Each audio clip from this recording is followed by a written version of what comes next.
كما صليت على إبراهيم وعلى آل إبراهيم في العالمين إنك حميد مجيد. قال الله تبارك وتعالى في كلامه المجيد: أعوذ بالله من الشيطان الرجيم بسم الله الرحمن الرحيم. إن الله لا يظلم مثقال ذرة وإن تك حسنة يضاعفها ويؤت من لدنه أجرا عظيما. فكيف إذا جئنا من كل أمة بشهيد وجئنا بك على هؤلاء شهيدا. يومئذ يود الذين كفروا وعصوا الرسول لو تسوى بهم الأرض ولا يكتمون الله حديثا. قال المؤلف والمفسر رحمه الله تعالى: أدام النفع بعلومه وعلومكم في الدارين آمين، إلى أن قال: ورواه ابن أبي حاتم من طريق أخرى فقال: حدثنا بشر بن مسلم قال حدثنا الربيع بن روح قال حدثنا محمد بن خالد الذهبي عن زياد الجصاص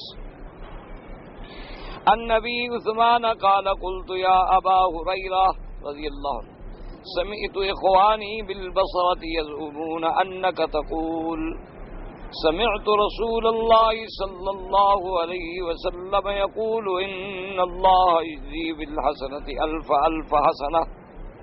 اب مفسر رحمۃ اللہ علیہ فرماتے ہیں کہ اس حدیث مبارک کا ایک اور بھی سند، ایک اور بھی طریق ہے جس کو ابن ابی حاتم نے ذکر کیا ہے کہ انہوں نے پوچھا اور عثمان نے، اس سے مراد حضرت عثمان نہیں ہیں، عثمان نہدی ہیں، یہ ان عثمان جو ہے عثمان ابن عفان نہیں بلکہ عثمان النہدی ہیں۔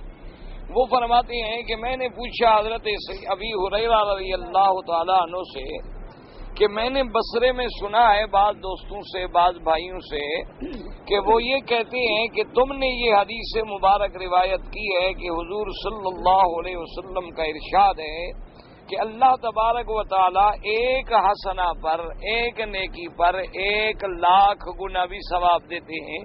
تو کیا وہ لوگ یہ بات صحیح کرتے ہیں؟ آپ نے یہ حدیث مبارک روایت کی ہے۔ تو قال فقال ابو ہریرہ، حضرت ابو ہریرہ نے جواب دیا کہ واللہ بل سمعت نبی اللہ صلی اللہ علیہ وسلم یقول، میں نے تو حضور پاک سے یہ بھی سنا ہے کہ ان اللہ یجزی بالحسنۃ الف حسنہ، کہ تم تو 1,00,000 کہتے ہو اور اس پہ تعجب کر رہے ہو، اور میں نے حضور صلی اللہ علیہ وسلم سے یہ حدیث مبارک بھی سنی ہے کہ اللہ تبارک و تعالی ایک حسنہ پر 2,00,000 گنا بھی ثواب عطا فرماتے ہیں۔ اصل بات جو ہے نا جی وہ یہ ہے کہ ایک ہوتے ہیں قاعدہ، قاعدہ جو ہے وہ تو یہی ہے کہ بھئی سب سے کم درجہ جو ہے وہ ہے من جاء بالحسنۃ فلہ 10 امثالها، کہ اگر کوئی آدمی نیکی کرے تو اللہ اس کو 10 گنا دیتے، یہ ایک قاعدہ کلیہ۔ اب اس میں جو دوسرا اضافہ ہے قرآن مقدس میں وہ ہے 700 ضعف، کہ اللہ تبارک و تعالی چاہیں تو 700 گنا۔ اور جو احادیث مبارک سے ثابت ہے صحیح حدیثوں سے، حضور صلی اللہ علیہ وسلم کا ارشاد گرامی ہے کہ اگر مسجد الحرام میں نماز پڑھی جائے تو اس نماز پہ ملتا ہے 100,000 حسنہ، یعنی 1,00,000، 100,000 کا معنی 1,00,000۔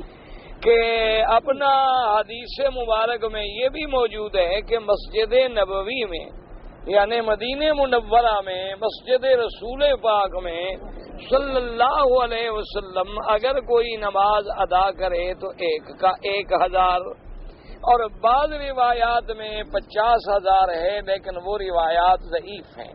جو صحیح روایت مبارک ہے اس میں 1,000 ہے۔ مسجد اقصی میں 500 نمازوں کا ثواب، یعنی ایک کا 500 نماز کا ثواب ملے گا۔ الا المسجد الحرام، حضور نے فرمایا مگر مسجد الحرام، اس میں اگر آپ ایک نماز پڑھیں تو فرمایا کہ 1,00,000 نماز کا ثواب ملے گا۔ تو یہ تو ہیں قاعدے، یہ تو بنیادی قاعدے ہیں نا، جیسے 2 اور 2 4، کبھی 5 نہیں ہو سکتے، ایک قاعدہ ہوتا ہے۔ لیکن ایک ہے اللہ کی رحمت، کہ اللہ نے قرآن میں یہ بھی ارشاد فرما دیا کہ واللہ یضاعف لمن یشاء، اور اللہ جس کے لیے چاہے اور جتنا چاہے بڑھا دے۔ اسی طرح اللہ نے قرآن میں یہ بھی فرما دیا کہ من ذا الذی یقرض اللہ قرضا حسنا فیضاعف له اضعافا کثیرا، کون ہے جو اللہ کے راستے میں کسی کو قرض دے تو اللہ اس کو بڑھا دیں گے کئی گنا۔ اب یعنی جس کو اللہ کہیں کہ اضعافا کثیرا تو وہ کتنی گنا ہوگا۔ اسی طرح جیسے کہ صحیح حدیث مبارک میں آیا کہ ہم اگر احد پہاڑ سونا خیرات کریں اور صحابی 1 مٹھی جو خیرات کرے تو اس کا ثواب زیادہ ہے۔ تو اس لیے ہمیشہ یاد رکھیں کہ پھر علماء نے، محدثین کرام نے، سلف صالحین نے سارے قرآن کی آیات کو، حدیثوں کو سامنے رکھ کر پھر ان سے مسائل کا استنباط کیا ہے۔ جیسے کہ اب 1 لاکھ کا ثواب جو ہے حدیث میں صرف نماز پہ ہے اور کسی عبادت پہ نہیں، یعنی مسجد الحرام میں نماز پر 1 لاکھ۔ تو اب علماء نے استنباط کیا کہ بھئی اگر نماز پہ 1 لاکھ ہے تو نماز بھی تو فرض ہے، تو ضروری تو نہیں کہ اللہ ہر عبادت کا نام لیتے کہ نماز پہ 1 لاکھ، روزے پہ 1 لاکھ، حج پہ 1 لاکھ، باقی کا نام لینے کی ضرورت کیا؟ ایک چیز کا جب ذکر آ گیا تو باقی ساری عبادات کا قیاس اسی پہ ہو جائے۔ جیسے اللہ قرآن میں فرماتے ہیں اقیموا الصلاۃ وآتوا الزکوٰۃ، نماز ادا کرو اور نماز پڑھو اور زکوٰۃ ادا کرو، اس کا معنی کیا ہے؟ حج نہ کرو۔ اس لیے علماء نے فرمایا کہ بھئی ذکر تو صرف نماز کا ہے، لیکن اب جتنی عبادات ہیں، اب طواف وہ بھی نماز کے حکم میں، تو لہذا طواف میں بھی 1 لاکھ کا ثواب ملے گا۔ اچھا بھی رمضان المبارک کے روزے، انہوں نے کہا نماز فرض ہے تو روزہ بھی تو فرض ہے، تو لہذا اس کا بھی 1 لاکھ کا ثواب ملے گا۔ بھئی نماز فرض ہے تو حج، انہوں نے کہا حج بھی فرض ہے تو اس کا بھی 1 لاکھ کا ثواب ملے گا۔ اچھا بھی جب نماز پہ مل رہا ہے فرضوں پہ، تو اللہ سنتوں پہ کیوں نہیں دیں گے؟ اللہ نوافل پہ کیوں نہیں دیں گے؟ تو اس لیے علماء نے پھر باقی عبادات کو اسی پہ قیاس کر دیا کہ اللہ ہمیں یہاں پر ہر عبادت کا، ہم اللہ کا ذکر کریں، ہم قرآن پڑھیں، ہم طواف کریں، ہم نفل پڑھیں، ہم حج کریں، ہم عمرہ کریں، اللہ تبارک و تعالی ہمیں 1 لاکھ کا ثواب عطا فرمائیں گے کہ اس کے خزانہ رحمت میں کون سی کمی۔ اور اسی طرح علماء کرام نے اب یہ بھی ارشاد فرما دیا کہ بھئی لفظ آیا حضور کے فرمان پاک میں مسجد الحرام، تو انہوں نے کہا مسجد الحرام سے مراد سارا حرم ہے، یعنی جہاں تک حرم کی حدود ہے، تو گویا پورا مکہ اندر آ گیا۔ تو بجائے اس ایک مسجد کے سارے حرم کی مسجدیں اندر آ گئیں۔ اب محدثین نے فرمایا کہ بھئی ایک حدیث مبارک صحیح میں یہ بھی تو موجود ہے کہ آدمی اگر اکیلا نماز پڑھے تو 1 نماز، محلے کی نہ مسجد میں جماعت سے پڑھے تو 25 گنا زیادہ ثواب ملتا ہے، اور اگر جامع مسجد میں جا کے پڑھے جہاں جمعہ ہوتا ہے ماشاءاللہ تو وہاں 27 گنا ثواب بڑھ جاتا ہے۔ تو انہوں نے کہا کہ بھئی 1 لاکھ تو مسجد الحرام میں ملے گا ہم اکیلے پڑھیں، اگر ہم محلے کی مسجد میں پڑھیں گے تو 25 لاکھ، اگر ہم پھر مسجد الحرام کے خود اندر آ گئے تو 27 لاکھ۔ تو اس لیے علماء کرام نے پھر ان ساری احادیث مبارک کو سامنے رکھنے کے بعد یہ فیصلہ کیا، کیونکہ اللہ کا ارشاد ہے کہ میری رحمت جو ہے وہ اتنی وسیع ہے کہ اس کا کوئی حد نہیں، وسعت رحمتی کل شیء، کہ میری رحمت ہر چیز کو ڈھانپ لیتی ہے۔ دعا کریں اللہ ہمیں بھی اپنی رحمتوں میں ڈھانپ لے۔ کوئی رحمت کی گھڑی ہوتی ہے، دل سے دعا نکلے تو کام بن جاتا ہے، اس لیے جب بھی ایسی قرآن پاک میں کوئی رحمت کی بات آئے تو فوراً مانگا کرو کہ اللہ امت مصطفیٰ پہ رحمت فرما، اللہ حضور کی پوری امت پہ رحمت فرما صلی اللہ علیہ وآلہ، اور کثرت سے درود شریف پڑھا کرو۔ جتنا درود پڑھو گے اتنا اللہ مشکلات دور فرما دیں گے، اللہ تبارک و تعالی ہم غم مٹا دیں گے۔ جب بھی حضور کا نام مبارک آئے تو درود پاک میں کبھی غفلت نہ کیا کریں۔ اٹھتے بیٹھتے وضو ہے نہیں ہے، کبھی کبھی شیطان خیال ڈال دیتا ہے یار چھوڑو کو تمہیں وضو ہے کہ ذکر کر رہے ہو، وہ ذکر کے لیے کوئی وضو کی ضرورت نہیں ہوتی. اصل میں شیطان چاہتا ہے کہ تیری زبان بند ہو جائے، اللہ کا ذکر نہ ہو، اس لیے اس بات کا کوئی خیال نہ کیا کریں. وضو ہے نہیں ہے، گھر میں جا رہے ہو، گھر سے باہر ہو، سفر میں ہو، گاڑی میں ہو، دوستوں میں بیٹھے ہوئے ہو، ہر وقت بس اللہ کی طرف تھوڑا دھیان لگا لو تو کام بن جائے گا. مشکل کوئی نہیں، اپنے کام بھی کرتے رہو. اپنے یہ نہیں اللہ پاک فرماتے کہ کاروبار چھوڑ دو، کام کرو، تجارت کرو، محنت کرو، مزدوری کرو، بس تھوڑا سا دل کا تعلق اللہ سے جوڑ لو، بس کہ اللہ کا ذکر جو ہے نا وہ ہر وقت بس آدمی اسی خیال میں ہو، اسی خیال میں مگن ہو، اللہ کے عشق میں مگن ہو، اللہ کے ذکر میں مگن ہو، حضور پاک صلی اللہ علیہ وسلم کے عشق میں اور محبت میں. تو اس لیے آپ دیکھیں تو محدثین کرام نے فرمایا کہ جب مالک خود فرما رہے ہیں کہ رحمتی وسعت کل شیء، اور فرمایا کہ حدیث مبارک ہے کہ سبقت رحمتی علی غضبی، فرمایا میری رحمت جو ہے وہ میرے غضب سے سبقت ہے. اور محدثین کرام نے فرمایا کہ ساری حدیثوں پہ نظر ڈال لو تو کتنا بڑا ایک عجیب منظر ہے کہ 7 آسمانوں کے بعد ہے کرسی،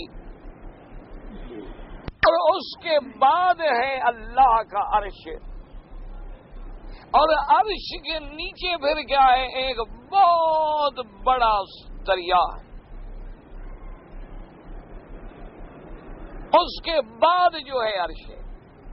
اچھا اب دریا جو ہے پانی تو یہ بھی تو ایک علامت رحمت ہے نا، جیسے آگ جو ہے، سمجھے مسئلے کو، آگ جو ہے وہ علامت غضب ہے. آپ بھی محاورات میں کہتے ہیں نا کہ فلاں آدمی جی میں نے بات کی وہ آگ بگولا ہو گیا. آپ محاورات اردو میں بھی تو کہتے ہیں نا کہ جی عجیب بات ہے، بس میں نے بات کی وہ تو آگ بگولا ہو گیا، مانا ناراض ہو گیا ورنہ. اچھا اسی طرح آپ کہتے ہیں کہ جی میں نے جب اس کو بات سنائی نا وہ تو پانی پانی ہو گیا، یہ بھی محاورات میں ہے آپ کے. تو ہمیشہ یاد رکھیں کہ پانی جو ہے وہ بھی ایک رحمت کی علامت ہے. ہاں یہ علیحدہ بات ہے کہ اللہ اس کو عذاب میں بدل دے، اللہ تو قادر ہے، ورنہ بظاہر پانی علامت رحمت ہے اور آگ علامت عذاب ہے. اب دیکھیں کہ اللہ نے سب سے پہلے آسمان، پھر کرسی، کرسی کے بعد وہ دریا، دریا کے بعد عرش اولا. اچھا اور اس کے نیچے حدیث صحیح میں ہے اللہ فرماتے ہیں کہ میں نے 100 رحمتیں پیدا کی ہیں، ایک رحمت میں نے دنیا میں اتاری ہے، ایک رحمت. یہ اسی ایک رحمت کا اثر ہے کہ ماں کو بیٹے سے محبت ہے، باپ کو بیٹے سے محبت ہے، بھائی کو بھائی سے محبت ہے، میاں اور بیوی کا تعلق ہے، دوستی محبت، یہ ساری اسی ایک رحمت کا اثر ہے جو انسانوں میں ہے اور حیوانوں میں ہے. اور مالک فرماتے ہیں کہ قیامت والے دن جس دن میں عدل کروں گا اس دن میں اپنی 100 رحمتیں ظاہر کروں گا. تو ایک رحمت ہے، تو جب 99 رحمتیں اور بھی اس میں شامل ہو جائیں گی تو پھر تو رحمت ہی رحمت ہوگی.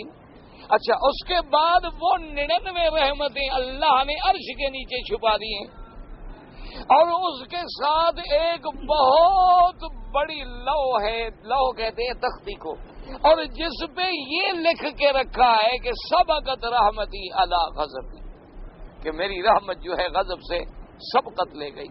اور عرش اولا پہ میرا رب کریم ہے، جیسے ان کی شان کو زیبا ہے تو وہاں بھی صفت کیا ہے رحمان کی، الرحمن علی العرش استوى. تو اب ہم پھر بھی رحمت سے محروم ہو جائیں تو پھر ہماری بدقسمتی ہے. اس لیے حدیث پاک میں آتا ہے کہ دعا ہے کہ اللہم کن بنا رؤوف الرحیم ولا تجعلنا شقیا ولا محروما، کہ یا اللہ ہم پہ بس اپنی رحمتوں کا معاملہ فرما، ہمیں بدبخت نہ بنا، ہمیں اپنی رحمتوں سے محروم نہ فرما۔ تیری رحمت اتنی بڑی ہے، اتنی بڑی ہے، اتنی بڑی ہے کہ ہمارے تصور محدود ہیں، ہماری عقل محدود ہے، تخیل محدود ہے۔ دیکھا نہیں حدیثوں میں آتا ہے کہ جب اللہ پاک قیامت میں فیصلے کریں گے نا، اچھا بھی مومن ہے جاؤ جنت جنت جنت جنت، تو کافر جو ہے نا وہ بھی کہیں گے یار تم بھی کہہ دو ہم نے کبھی شرک نہیں کیا، پتہ نہیں ہمیں بھی بھیج دیں جنت میں۔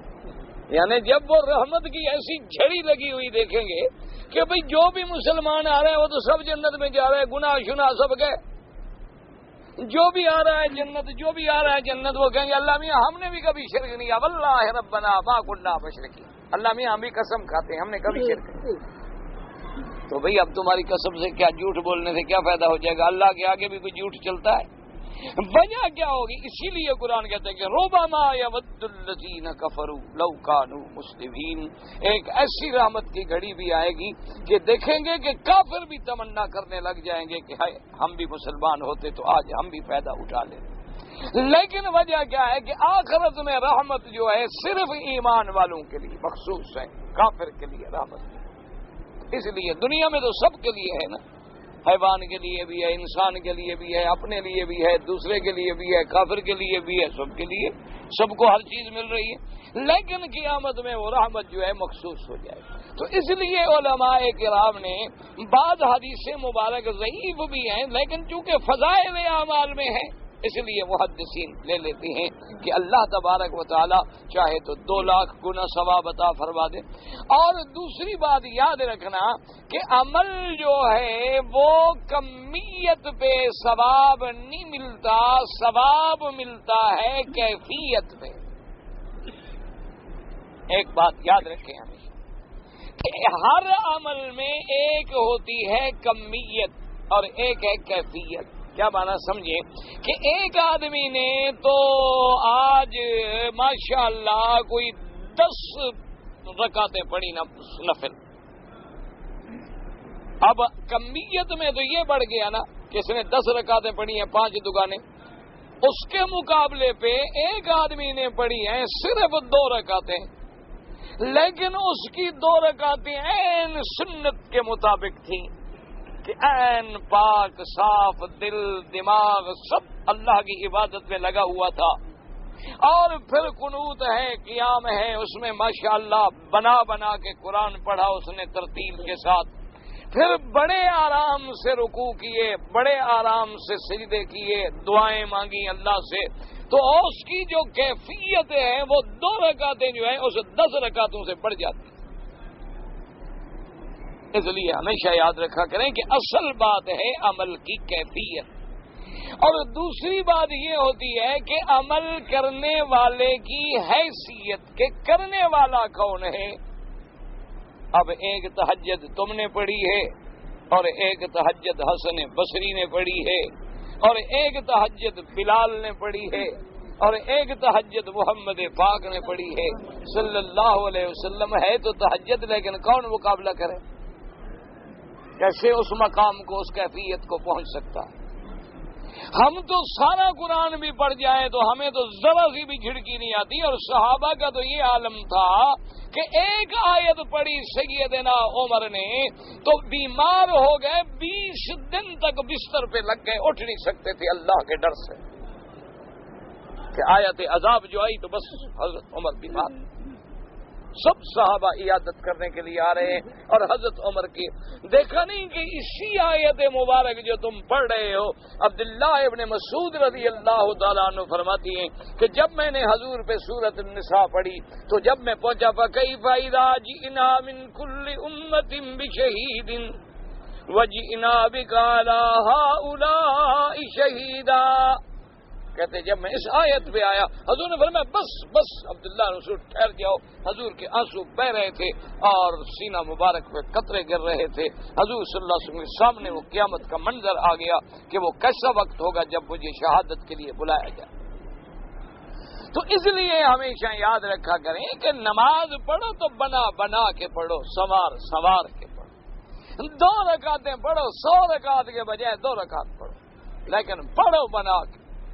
طواف دوڑ دوڑ کے اس کو دھکا مار رہا ہے، اس کو گرا رہا ہے، اس کو ٹکر مار رہا ہے، اس کو سر مار رہا ہے، یہ طواف ہے کیا؟ اور شام کو جا کے ساتھیوں سے کہا کہ جی آج میں نے 20 طواف کیے. وہ اللہ کے بندے 20 طواف کیے، 50 آدمیوں کو تم نے ٹکریں ماری ہیں، ان کا گناہ پتہ نہیں تمہارے طواف سے بھی زیادہ ہو جائے. پھر اس لیے ایک طواف کریں لیکن بنا بنا کے طواف کریں کہ نظر نیچے ہے، خوف خدا ہے اور تصور ہے دماغ میں کہ مولا تیرا کتنا کرم ہے کہ میرے جیسا بد کردار تیرے گھر کے باہر پھر رہا ہے. میرا مولا آج میں اس مقام پہ پھر رہا ہوں جہاں محمد پاک نے طواف کیا صلی اللہ علیہ وسلم، جہاں انبیاء نے طواف کیا ہے، جہاں ہزاروں لاکھوں صحابہ نے طواف کیا ہے، اور جہاں حضرت آدم سے لے کر آخر تک انبیاء اور رسل نے طواف کیا ہے، اور میرا مولا جہاں جبریل و میکائیل تیرے فرشتوں نے طواف کیا ہے، آج میرے جیسا گناہگار انہی قدموں پہ پھر رہا ہے، انہی مقاموں پہ پھر رہا ہے. دل میں تصور ہو اور طبیعت پہ زبان پہ ذکر ہو، نظر نیچے جمی ہوئی ہو، تمہیں تو پتہ بھی نہ ہو کہ ادھر کوئی عورت گزری ہے کہ نہیں گزری. جب تم خدا کے گھر میں ہو تو کیا مطلب؟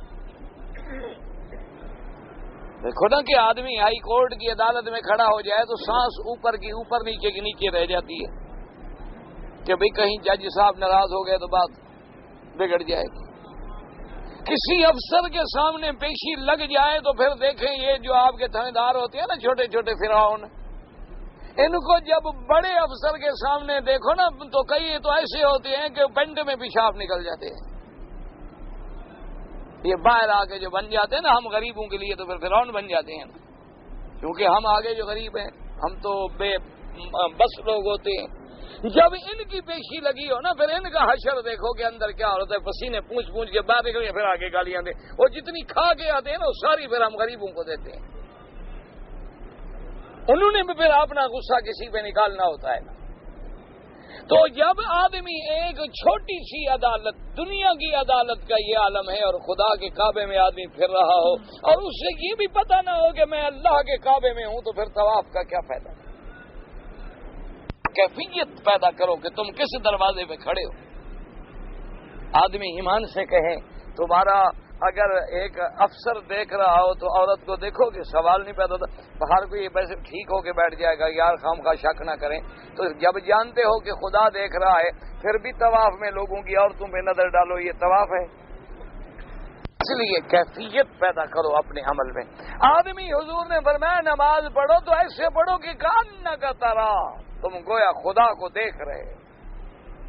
تو جب بندہ یہ سوچ لے کہ میں یہ معراج ہو رہی ہے، میں خدا کو دیکھ رہا ہوں یا خدا تو مجھے دیکھ رہا ہے، پھر وہ ہو سکتا ہے کہ کبھی کپڑوں سے کھیلے، کبھی جیب سے کھیلے، کبھی رومال سے کھیلے، کبھی جیب سے بٹوے نکال کے پیسے دیکھے، کبھی گھڑیاں نکال کے ٹائم دیکھے. کوئی نماز ہے؟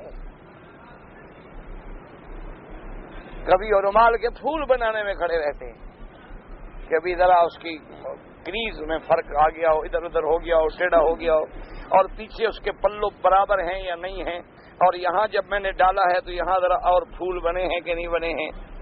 انا للہ و انا الیہ راجعون. یہ کون سی نماز ہے؟ یہ کہاں کی نماز ہے؟ تو بس ٹھیک ہے انشاءاللہ اللہ پاک قبول کریں گے، اپنی رحمت سے فرض اتر جائیں گے، ورنہ نماز تو حضرت یہ ہے کہ حضرت علی نماز میں کھڑے ہیں اور بدن سے تیر نکال لیا، پتہ ہی نہیں.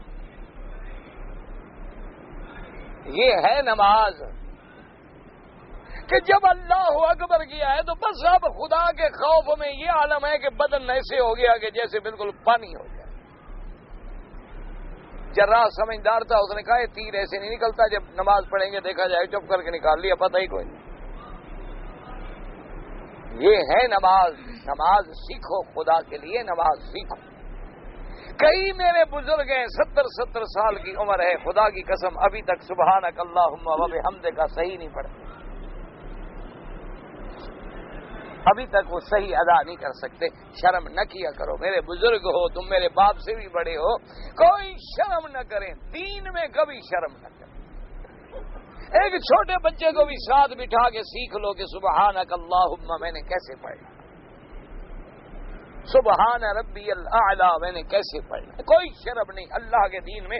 اور جب ایک بوڑھا آدمی خدا کا دین سیکھتا ہے تو اللہ کی رحمت جوش میں آ جاتی ہے. کہ اچھا دیکھو بوڑھا آدمی ہو کر، بوڑھا آدمی ہو، میرے والد صاحب ماشاءاللہ یعنی آخری عمر میں 70 سال سے بھی زیادہ اس وقت عمر تھی، وہ بتاتے ہیں کہ مجھے خوف ہو گیا کہ میں قرآن غلط پڑھتا ہوں، تو قاری تھے اس وقت، پتہ نہیں قاری حسن صاحب تھے، اللہ عالم، ہم نے تو سنی ہے بات، تو فرماتے تھے کہ میں ان کے پاس جاتا تھا کہ مجھے قرآن صحیح کروا دیں۔ اب 70 سال کی عمر کے آدمی کی زبان جو ہے وہ کیسے پھرے؟ بچے کی زبان تو جلدی پھر جاتی ہے نا، بھائی چھوٹا بچہ ہو تو اس کو کہو بھی ہاں کیسے نکالنی ہو تو 1 سیکنڈ میں نکال لے گا، اب ہمیں کوئی کہے کہ ہاں نکالو، ہم بوڑھے توتے کیا کریں گے؟ تو والد صاحب فرماتے ہیں کہ جب وہ مجھے حروف سکھائیں تو اب میں جب ادا کروں تو سارے بچے ہنسیں، چھوٹے چھوٹے بچے بیٹھے، دیکھو کتنا بڑا مولوی ہے، اس کو ہاں ادا کرنا نہیں آتی، اس کو ضاد نہیں آتا، ضاد نہیں آتا، وا اور طا میں فرق نہیں کر رہا، تو میں وہ سیکھتا، بچے ہنس پڑتے۔ ایک دن گزر گیا، 2 دن گزر گئے، تیسرے دن استاد نے اٹھ کے میرے پیشانی پہ بوسہ دیا، اس نے کہا حضرت میں آج اعتراف کرتا ہوں کہ آپ باقی عالم دین ہیں کہ اتنے بچے ہنس رہے ہیں، آپ کو پرواہ بھی نہیں ہوئی۔ مانا یہ ہے کہ جس آدمی نے اپنے نفس امارہ کو مارا ہوا ہے، عالم تو وہ ہوتا ہے۔ انہوں نے کہا میرا فخر ہے کہ آپ مجھ سے پڑھ رہے ہیں، یہ آپ کا فخر نہیں، میرا فخر ہے کہ مجھے آپ جیسا ایک شاگرد مل گیا، آپ کی وجہ سے میری مغفرت ہو جائے گی۔ تو اللہ تبارک و تعالی رحمت فرمائے۔ انہوں نے کہا حضرت میرے استاد ہیں آپ، میں قرآن صحیح کر رہا ہوں، بچے ہنستے ہیں تو ٹھیک تو ہنستے ہیں نا بیچارے، کہ وہ چھوٹے بچے صحیح پڑھ لیتے ہیں اور میں غلط پڑھتا ہوں، تو وہ ہنس رہے ہیں تو کیا ہو گیا، اچھی بات، کوئی بات نہیں۔ تو اس لیے ہمیشہ یاد رکھیں نماز سیکھو، نماز نہیں آتی، گھر میں بھائی ہے، بیٹا ہے، استاد ہے، ساتھی ہے، اس کو کہو یار 2 منٹ میرے ساتھ بیٹھ جاؤ، مجھے نماز سکھاؤ، میں ہاتھ کیسے کروں، دیکھا نہیں کوئی یہاں کھڑا ہو یوں کر رہی، مرضی، کوئی ایسے کھڑے ایسے مرضی آئے گی تو یہاں مرضی، کوئی نماز تو نہ ہوئی نا جی۔ انا للہ و انا الیہ راجعون، بس دعا کرو اللہ ہمیں صحیح معنوں میں مسلمان بنا دے۔ تم بس میری ایک ہی درخواست ہے، الحمدللہ ثم الحمدللہ، اب 72 سے 98 آ گیا ہے، اتنا عرصہ پڑھاتے ہوئے الحمدللہ میں نے آپ لوگوں سے کبھی پیسہ نہیں مانگا، کبھی چندہ نہیں مانگا، کبھی آپ کے گھر نہیں آیا کہ میری کوئی مدد کر دیں، الحمدللہ ثم الحمدللہ۔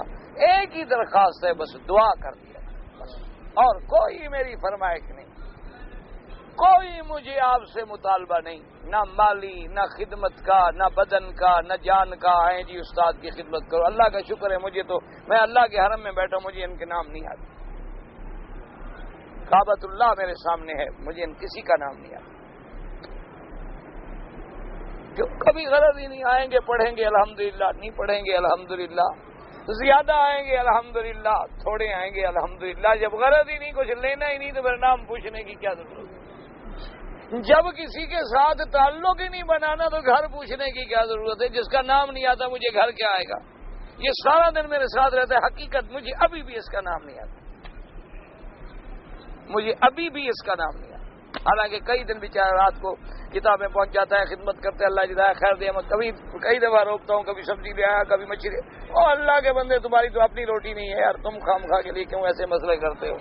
ایک آدمی کی نہ اپنی نوکری ہے نہ روٹی ہے، تو اس لیے بہرحال اس کی محبت ہے، اللہ جزا دے، لیکن وجہ ہے کہ بھی جب غرض نہیں، الحمدللہ ثم الحمدللہ، کیونکہ ہمیں ایمان ہے کہ اگر کسی ذمہ دار کے دروازے پہ پڑا ہوا کتا بھوکا نہیں مرتا تو ہم خدا کے دروازے پہ بھوکے مر جائیں گے،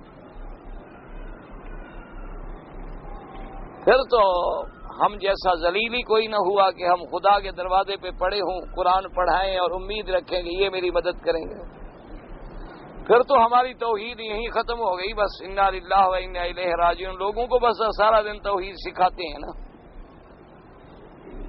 اللہ تبارک و تعالی کریم ہے اور ایسے دیتا ہے، خدا جانتا ہے کہ ہمارے نہ ہم اس کے مستحق ہیں نہ ہم اس کے لائق ہیں، بس وہ کریم ہے، اپنے دروازے کی خیرات دیتا ہے جو ہماری سوچ میں بھی نہیں ہوتی، ہمارے تصورات میں بھی نہیں ہوتی۔ اس لیے میری ریکویسٹ ہے خدا کے لیے نمازیں اپنی ٹھیک کر، نہیں آتی چھوٹی سی کتاب لے لو، 5-10 دفعہ پڑھو گے انشاءاللہ ٹھیک ہو جائے، کوئی مشکل نہیں مسئلہ میرا بھائی، کوئی مشکل نہیں۔ لوگ انگریزی بول لیتے ہیں، جاہل آدمی ایسی انگریزی بولتے ہیں کہ آدمی حیران ہو جائے، لوگ ایسی ایسی عربی بولتے ہیں خدا جانتا ہے، میرے اپنے گاؤں کے لوگ ہیں ایسی اچھی عربی بولتے ہیں، مجھے شرم آتی ہے کہ مجھے بھی اتنی اچھی عربی نہیں آتی، حالانکہ وہ الف بھی نہیں پڑے ہوئے۔ وجہ کیا ہے کہ چھوٹے سے بچپن میں آئے، عرب محلوں میں رہائش مل گئی، وہ دائیں بائیں سب عرب بچوں کے ساتھ کھیلے کھیلے کھیلے جوان ہوئے، وہ پتہ لگتا ہے کہ یہ کوئی نسلی عرب ہے، حالانکہ میرے اپنے گاؤں کے لوگ ہیں۔ جب وہ عربی بولتے ہیں مجھے حقیقت حضرت ہوتی کہ یار مجھے تو اتنی اچھی عربی نہیں آتی جتنی یہ اچھی بول رہے ہیں۔ ہمیں تو ابھی بھی وہ کتاب والی عربی ہے، کتاب دیکھ لی تو عربی، کتاب دیکھ لی تو عربی، کتاب سامنے نہ ہو تو فی امان اللہ، ہمیں عربی کہاں آتی ہے؟ ہم تو عربی بولنا ہی نہیں جانتے، ہمیں تو عربی زبان آتی ہی نہیں، ہمیں تو 10% بھی نہیں آتی۔ تو اس لیے یاد رکھو، بس سب سے بڑی بات، جب نماز آپ کی ٹھیک ہو گئی نا، سمجھو سب ٹھیک ہو، بس پورا زور لگا دیں ایک دفعہ گھر میں، کوئی شرم نہ کریں کہ میں بوڑھا ہو گیا ہوں، کیا ہو گیا بوڑھے ہونے میں، علم جو ہے منل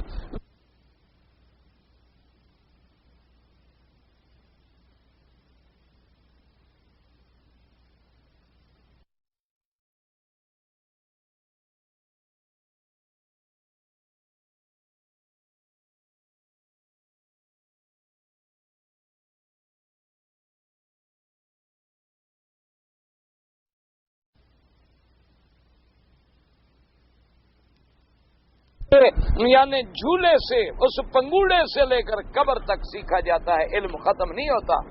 اس لیے شرم نہ کیا کریں، اپنی نمازیں ٹھیک کریں، اور جب نماز میں کیفیت بنے گی تو اسی پہ پھر ثواب ملتے ہیں، اسی پہ پھر رحمتیں آتی ہیں، اسی پہ پھر اللہ چاہے تو 1 لاکھ گنا دے دیں، اللہ چاہے تو 2 لاکھ گنا دے دیں، اللہ چاہے تو 20 لاکھ گنا دے دیں، اللہ چاہے تو اس سے بھی زیادہ دے دیں۔ اللہ تبارک و تعالی پھر اس کی کیفیات کو دیکھتے ہیں، قیامت میں وزن ہوگا، عدد نہیں ہوگا۔ یہ کافرانہ جمہوریت ہے جس میں عدد گنا جاتا ہے، وزن نہیں دیکھا جاتا۔ یہاں تو عدد دیکھتے ہیں نا، کہ 1 ووٹ بھی زیادہ ہو گیا تو وہ جیت گیا، باقی 999 والا پاگل ہو گیا۔ لیکن قرآن کہتے ہیں کہ نہیں، فمن ثقلت موازینہ، جس کا وزن بڑھ جائے گا ہم اس کو جنت میں بھیجیں گے۔ قیامت میں وزن ہوگا، تیری نماز کا وزن ہوگا، تیرے طواف کا وزن ہوگا۔ یہ نہیں پوچھے گے کہ تم نے 100 طواف کیا ہے کہ 50 کیا ہے، اگر ایک بھی تو نے انسانوں کی طرح کیا ہے تو وہ ایک کافی ہے۔ اسی لیے حدیث سے بھی طاقہ ہے کہ ایک آدمی ایک کلمے کی وجہ سے، کہ ایک طرف تو اس کے گناہوں کے دفتر ہے اور ایک طرف چھوٹا سا کاغذ ہے، جب وزن کریں گے تو وہ کاغذ بھاری ہو جائے گا۔ وہ کہے گا اللہ میاں یہ کیا کاغذ ہے؟ فرمایا 1 دفعہ تو نے دل سے میرا کلمہ پڑھا تھا، 1 دفعہ خالص اللہ کے لیے تو نے پڑھا تھا، لا الہ الا اللہ محمد الرسول اللہ۔ وہ جو خالص تو نے کلمہ پڑھا تھا، اسی کلمے پہ تمہیں نجات مل گئی، تیرے سارے گناہ ختم ہو گئے 1 دفعہ کلمہ پڑھنے پہ۔ اسی لیے بزرگ اولیاء اللہ، اسی لیے وہ سارے اسی پہ زور لگواتے ہیں کہ کلمہ ٹھیک کرو، اسی پہ وہ رات دن زور لگواتے ہیں کہ ایسے پتہ لگے کہ میرے دل سے آواز آ رہی ہے، میں نفی کر رہا ہوں تو دل سے کر رہا ہوں، اس بات کر رہا ہوں تو دل پہ کر رہا ہوں، تاکہ میری زبان، میرا دل، میرے ارکان جو ہیں سب روئیں سے کلمہ نکلے۔ اس لیے ہمیشہ یاد رکھیں۔ تو حضرت ابی ہریرہ نے فرمایا عجیب بات ہے، تعجب کر رہے ہو 1 لاکھ کیا ہے اللہ سے، میں نے تو یہ بھی سنا ہے کہ 2 لاکھ ثواب ملتا ہے۔ اور اس کے بعد فرماتے ہیں کہ ثم تلا هذه الآیہ وما متاع الحیات الدنیا فی الآخرۃ الا قلیل، کہ ساری دنیا کا متاع، ساری دنیا کے اسباب، ساری دنیا کے منافع آخرت کے سامنے کچھ ذرے کے برابر بھی نہیں ہے۔ اور بالکل فرمایا قولہ تبارک و تعالی فکیف اذا جئنا من کل امۃ بشہید وجئنا بک علی ہؤلاء شہیدا، یقول تعالی مخبرا علی یوم القیامۃ شدۃ امری وشانی وکیف یکون الامر والحال یوم القیامۃ حین یجیء من کل امۃ بشہید، یعنی الانبیاء علیہم السلام، کما قال تعالی واشرقت الارض بنور ربها ووضع الكتاب وجيء بالنبيين والشهداء وقال تعالی ویوم نبعث فی کل امۃ شہیدا علیہم من انفسہم. اب اللہ پاک نے فرمایا کہ اس وقت کو دیکھو کہ قیامت کا کیسی سختی ہوگی، کیسے شدت ہوگی، کیسے حال ہوگا کہ جب میرا پروردگار آپ عدل کے لیے تشریف لائیں گے جیسے ان کی شان کو زیبا ہے، اور پھر حکم دیں گے کہ ہر امت پہ اس کا نبی گواہی دے. اللہ تبارک و تعالی رحمت فرمائے، اندازہ فرمائے. اچھا یاد رکھیں یہ بھی ایک عدل ہے میرے اللہ کا، ورنہ اللہ تو جانتے ہیں نا کہ ہم نے کیا کیا، اس کو گواہوں کی کیا ضرورت ہے؟ بھئی گواہوں کی ضرورت تو وہاں ہوتی ہے نا عدالت میں کہ جج کو پتہ نہیں ہوتا کہ کون سچا ہے کون جھوٹا ہے، مالک کو سب پتہ ہے، لیکن اس کا عدل ہے وہ کسی کو سزا نہیں دیں گے تاکہ کوئی بندہ قیامت میں عذر نہ کر سکے کہ میرے ساتھ انصاف نہیں ہوا. اللہ حکم دیں گے کہ پہلے تو سب کو اس کے نام عمل پکڑاؤ. اقرا کتابک اقرا کتابک کفا بنفسک الیوم علیک حسیبا. اللہ فرمائے گے میرے بندے اپنا عمل نامہ خود پڑھ لے اور اپنے آپ کا خود فیصلہ کر. آج تیری کتاب خود تیرے اوپر خود ناطق ہو کے فیصلہ کرے گی کیا کیا کیا تو نے دنیا میں. اب نامہ عمل ہے. اب جب دیکھیں گے نا جی ظالم، اللہ معاف فرمائے، اللہ معاف فرمائے، کہ جب دیکھیں گے کہ ہائے ہمارے سارا کفر، سارا شرک، غیر اللہ کے سارے سجدے، غیروں کی ساری ندا پکار منتیں سب لکھی ہوئی موجود ہے. اب حیران ہو کہیں کہ مال ھذل کتاب لا یغادر صغیرۃ ولا کبیرۃ الا احصاها. حیران ہو کے کہیں گے ہائے یہ کیسا کیسا کمپیوٹرائز سسٹم ہے اللہ کا کہ ہم نے کوئی بڑا کوئی چھوٹا ایسی غلطی نہیں کی جو اس میں لکھی ہوئی نہیں، ہر چیز لکھی. اور اس کے باوجود بھی پھر نہیں کہ بس لکھے ہوئے پہ ختم ہو جائے نا، فرمائیں گے نبی گواہی دیں کہ آپ نے امت کو دین پہنچایا، آپ نے ان کو دعوت توحید دی، آپ نے ان کو اللہ کا دین سمجھایا، آپ نے ان کو بتلایا تھا کہ غیروں کے سجدے نہ کرو، غیر اللہ کو نہ پکارو، غیر اللہ کی منتیں نہ مانو، غیر اللہ کے نظر نیاز نہ چڑھاؤ. اب ہر نبی آ کے شہادت دیں گے اور اس کے بعد فرماتی ہیں کہ پھر سب پہ گواہی دینے والے کون ہیں؟ محمد الرسول اللہ صلی اللہ. پھر حضور گواہی، یعنی اندازہ. اچھا اس کے بعد پھر عمل تو لے جائیں گے، پھر پوچھا جائے گا کہ میرے بندے مانتے ہو. ایک حدیث میں آتا ہے کہ بعض بندے ایسے بھی ہوں گے جو کہہ دیں گے اللہ میاں گواہ جو ہیں لکھنے والے وہ ہماری جنس کے نہیں فرشتے تھے. میاں بندوں نے تو لکھا نہیں، لکھنے والے تھے فرشتے، ہمیں تو پتہ نہیں. اللہ فرمائیں گے اچھا کوئی بات. فرمائیں گے حکم ملے گا الیوم نختم علی افواہہم وتکلمنا ایدیہم وتشہد ارجلہم بما کانوا یکسبون.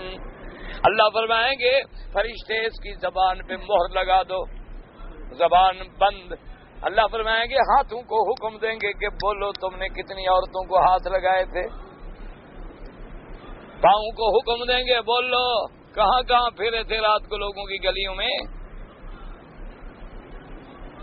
اللہ ایک ایک بندے کا عضو جو ہے بول پڑے گا، کہے گا اللہ میاں میں نے یہ کیا، میں نے یہ کیا، میں نے. اب وہ حیران ہو کے کھڑے ہوں گے کہ میرا عضو میرے خلاف گواہی دے رہا ہے. وقالوا لجلودہم لم شہدتم علینا. اب وہ اپنے آپ سے مخاطب ہوں گے. جب زبان کھلے گی تو کہیں گے اپنے چمڑے سے کہ ظالمو تم بھی گواہی دے رہے ہو، تم بھی تو ہمارے ساتھ ہے، کیوں بول پڑے تم؟ انہوں نے کہا جس اللہ نے اس ٹکڑے کو بلوایا ہے وہ اتنے بڑے ہاتھ کو بھی تو بلوا سکتا ہے. کہیں گے بدبختو اس زبان میں اللہ نے نطق رکھا ہے تو وہ ہم میں نہیں رکھ سکتا.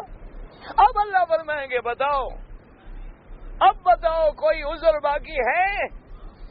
تو قرآن کہتے ہیں فَاعْتَرَفُوا بِذَنبِهِمْ فَسُحْقًا لِأَصْحَابِ السَّعِيرِ. اب سب اعتراف کر لیں گے کہ مولا یہ واقعی ہمارے گناہ ہیں، سب ٹھیک ہے. اللہ فرمائیں گے پھر بدبختوں کو اب جہنم میں ڈال دو. کیوں؟ اب کوئی عذر باقی نہیں. کیا عذر کریں گے کہ جی ہم نے یہ نہیں کیا تھا؟ آج کل تو بندوں نے ایسی ایسی چیزیں بنا لی ہیں، تو مالک ہے، خالق ہے، جس کے سامنے سارے اعمال ہیں۔ تو فرماتے ہیں کہ وہ کیا شدت کا عالم ہوگا کہ جس دن وَأَشْرَقَتِ الْأَرْضُ بِنُورِ رَبِّهَا، زمین پہ نور میرے رب کا بھر جائے گا، روشن ہو جائے گی، کیونکہ میرا مولا جیسے ان کی شان کو زیبائے فیصلے کے لیے تشریف لائیں گے۔ وَوُضِعَ الْكِتَابُ وَجِيءَ بِالنَّبِيِّينَ وَالشُّهَدَاءِ، اور جیسے دوسری آیت میں فرماتی ہیں وَيَوْمَ نَبْعَثُ فِي كُلِّ أُمَّةٍ شَهِيدًا عَلَيْهِمْ مِنْ أَنفُسِهِمْ، ہر امت پہ ہم گواہ ان میں سے، ان کی جنس میں سے کھڑا کریں گے، وہ گواہی دیں گے۔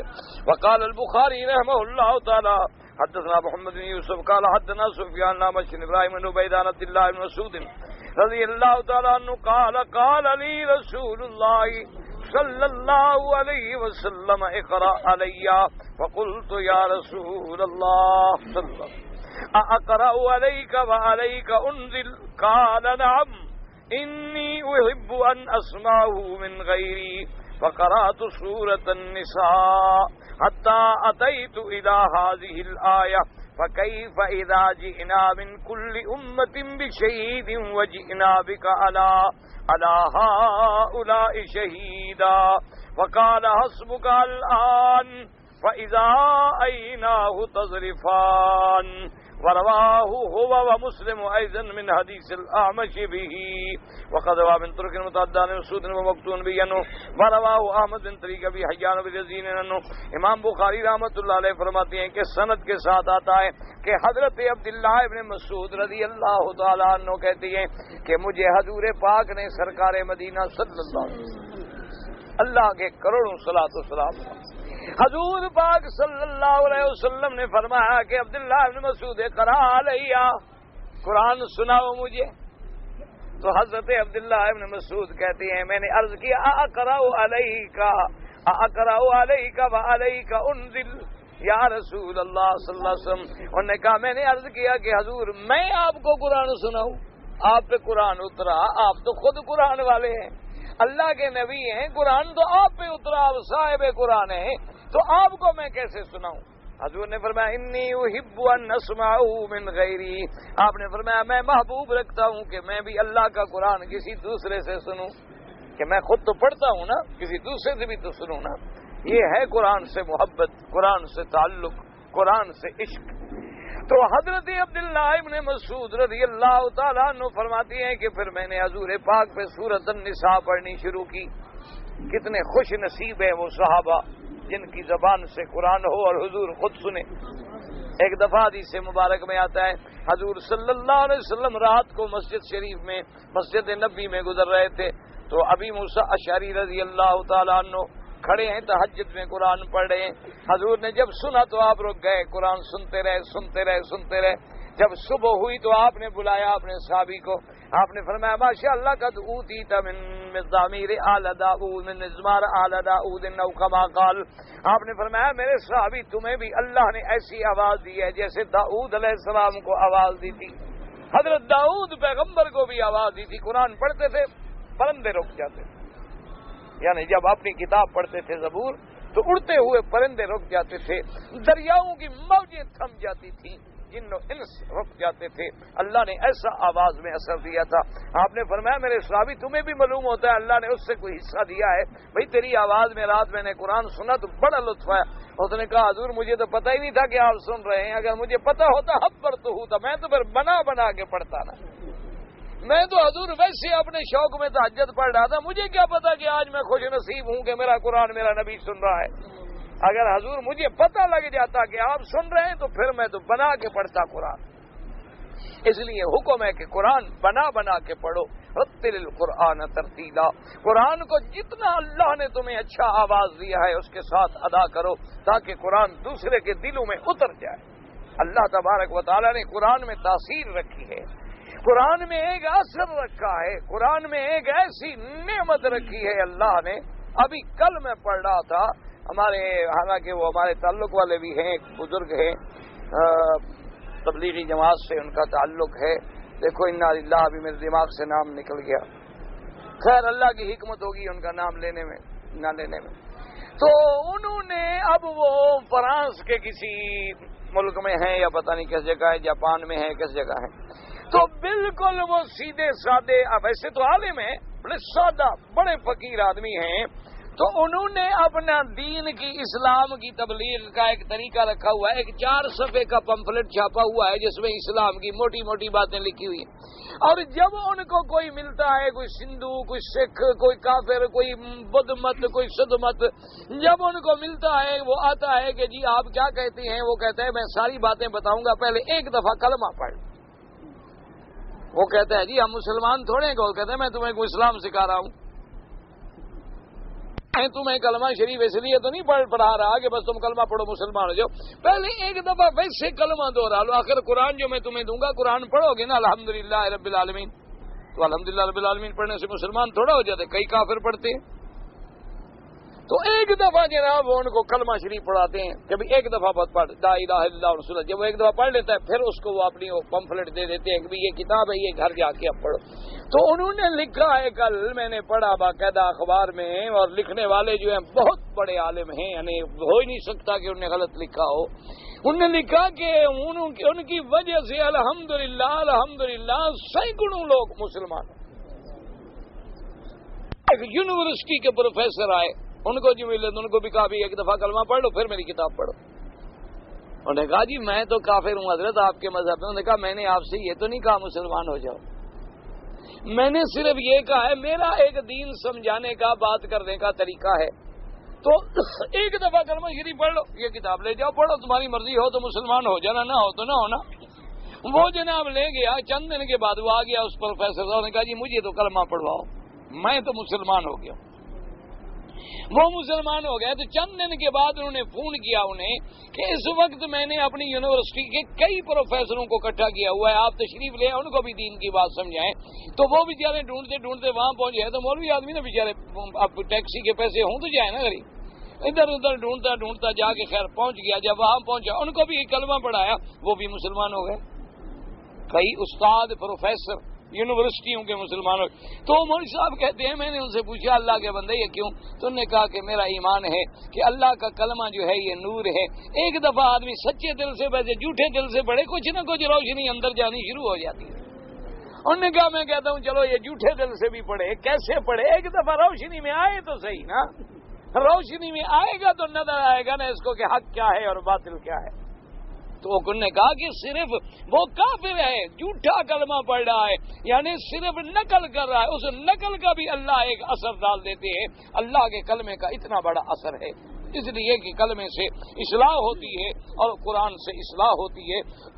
شرط یہ ہے کہ قرآن کو سمجھ کے پڑھو کہ قرآن کہتا کیا ہے۔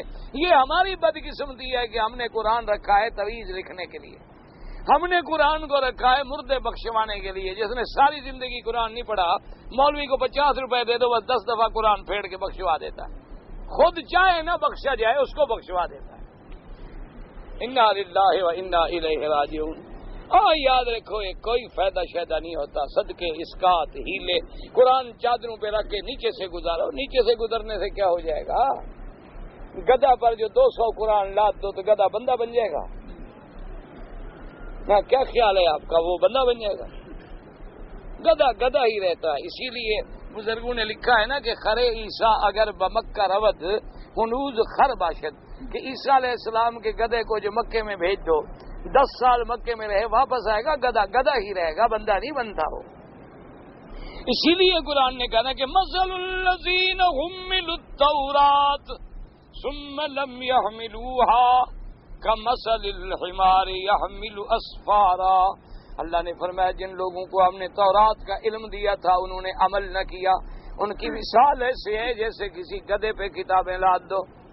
کتنے لوگ ہیں ہمارے کتابیں پڑھے ہوئے لیکن عمل نہیں، تو پڑھنے کا کیا فائدہ؟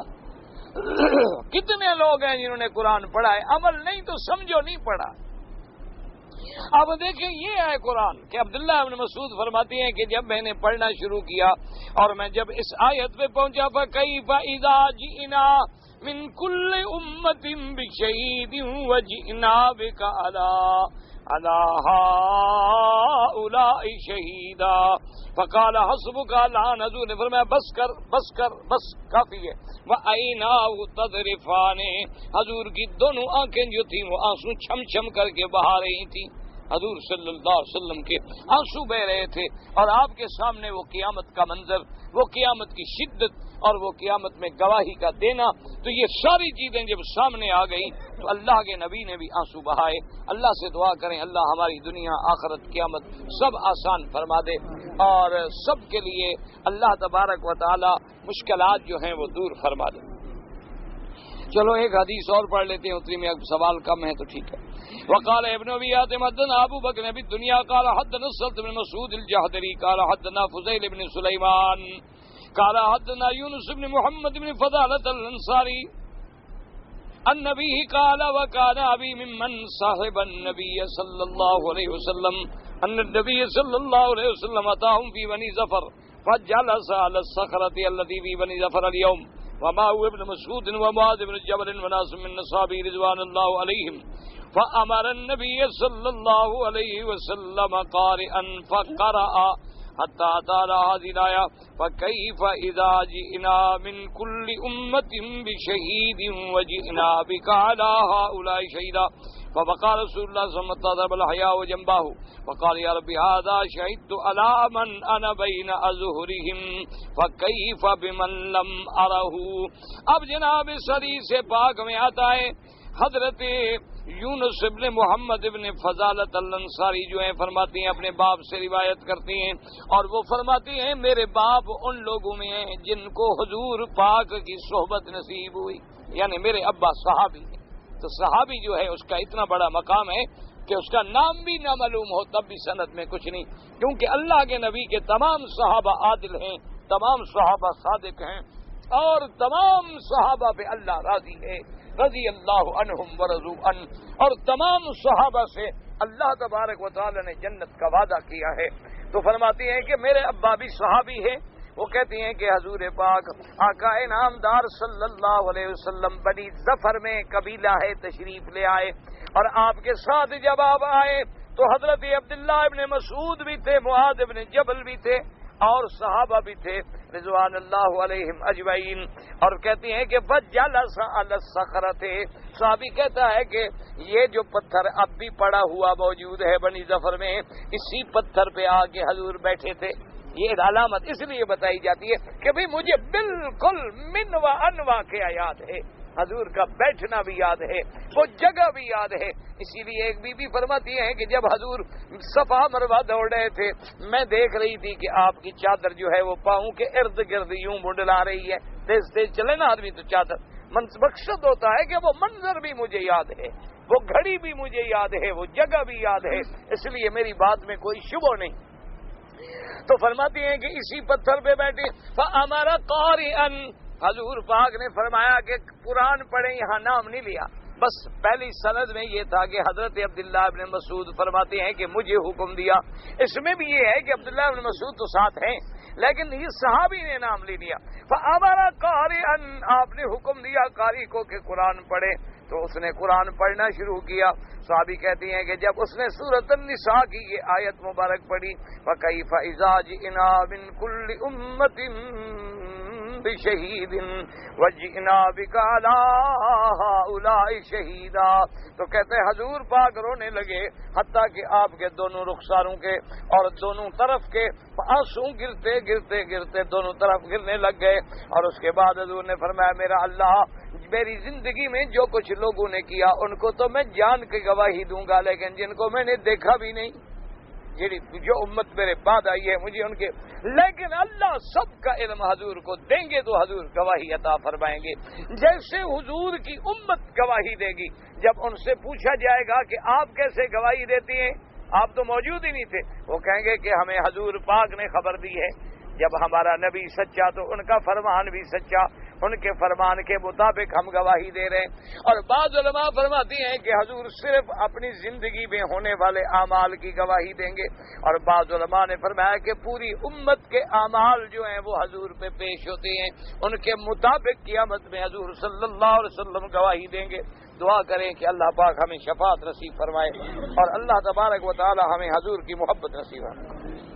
پتہ نہیں آپ نے اس نے لکھا کہ رمضان مہینے میں ہم سے کفر ہو گیا، پتہ نہیں کیا ہو گیا، 2-3 توبہ کیا، اب ہم کیا کریں؟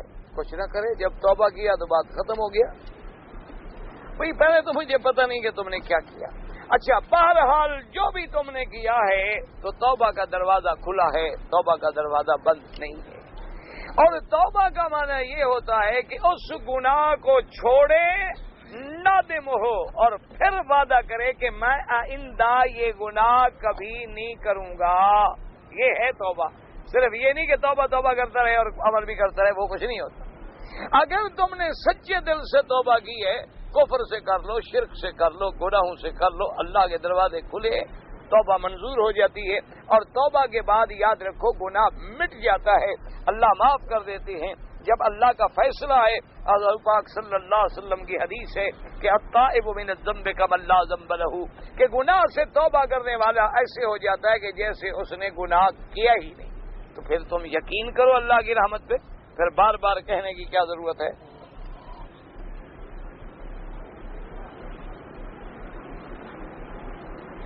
کہتے ہیں جی میں مکہ مکرمہ میں نوکری کرتا ہوں، میں نے اپنی بیوی کو وزٹ ویزے پہ منگوایا ہے، تو میری بیوی میرے بغیر اگر عمرہ کرنے کے لیے جائے تو کیا وہ جا سکتی ہے؟ پہلے تو میرے بھائی بات سنیں کہ عمرہ کرنا عورت کے لیے جانا ضروری نہیں۔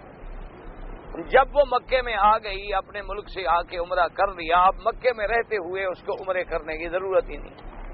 تو جب ایک چیز ضروری نہیں تو بغیر محرم کے کیوں جائے؟ اگر اس نے مکے میں رہنے میں عبادت کا زیادہ ذوق ہے تو طواف کثرت سے کرے، سمجھ آ گئی بات؟ اور اگر کبھی اس کو عمرے کا ارادہ ہو جائے تو جب تمہیں چھٹی ہو تو اس کو ساتھ لے کے عمرہ کراؤ۔ عورت کو گھر سے باہر جانا بغیر کسی عذر کے جائز نہیں، اور عمرہ کرنا کوئی عذر ہی نہیں، وہ تو ایک نفلی عبادت ہے۔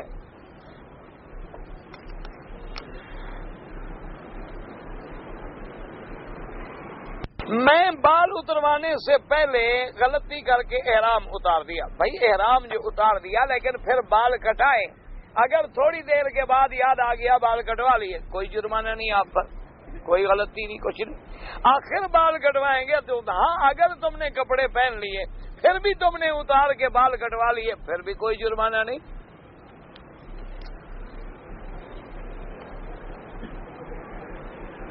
کہتے جی کہ ہمارے ہاں جو شراکتی کھاتے ہیں بینک والے کھولتے ہیں وہ جائز ہیں یا ناجائز ہیں؟